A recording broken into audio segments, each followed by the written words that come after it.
Everybody, welcome back to our last instalment on bone health for June.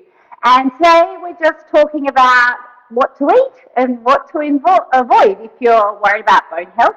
And we all should be worried about bone health because it's, the same as everything else. If you don't use it, you'll lose it. And we definitely want to maintain our bone health for as long as possible if we're going to have any kind of quality of life later on.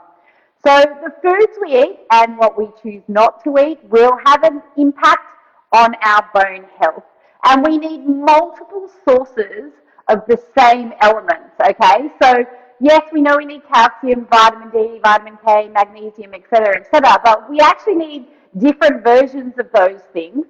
So while, you might believe drinking a glass of milk is a fantastic source of calcium and great for your bones every day, it's actually only fantastic for your bones if it's a different kind of milk or a different source of calcium. So, milk one day, sure, but goat cheese the next, and fish the next day, and broccoli the day after, etc., etc., etc.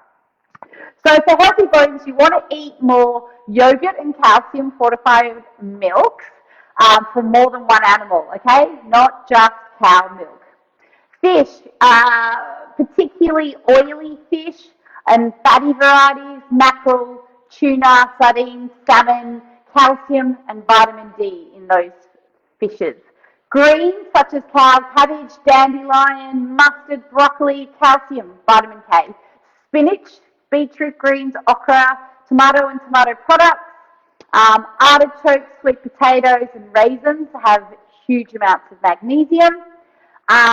Red and green capsicum, grapefruit, strawberries, Brussels sprouts, pineapples for vitamin C.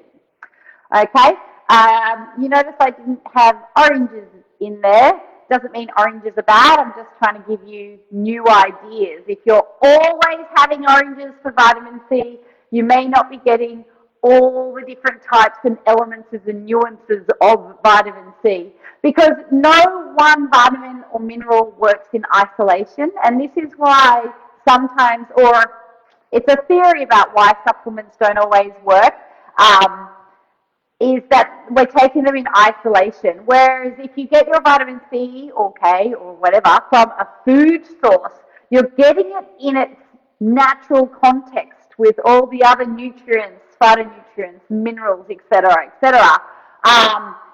sort of putting it in a position that makes it more readily available for us to absorb and make use of.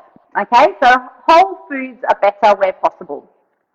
To avoid bone loss, you want to avoid foods with heaps of sodium because that can cause your body to lose calcium, which then goes on to cause bone loss.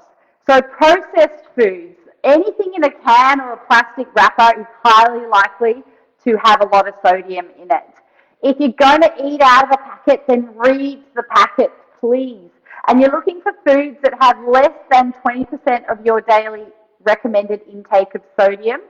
And in the course of a whole day, you want to be eating less than 2,300 milligrams per day. So that's going to take a bit of work, okay? If you're going to eat out of packets, you need to work that stuff out. I was about to swear. Oops, sorry. To avoid bone loss, avoid drinking heavily. And as I say that, heavy drinking for women is 2 drinks every day. So avoiding alcohol consumption or excessive alcohol consumption should be 1 drink a day or less. Caffeine, whether it comes from coffee, tea, energy drinks, green tea, doesn't matter.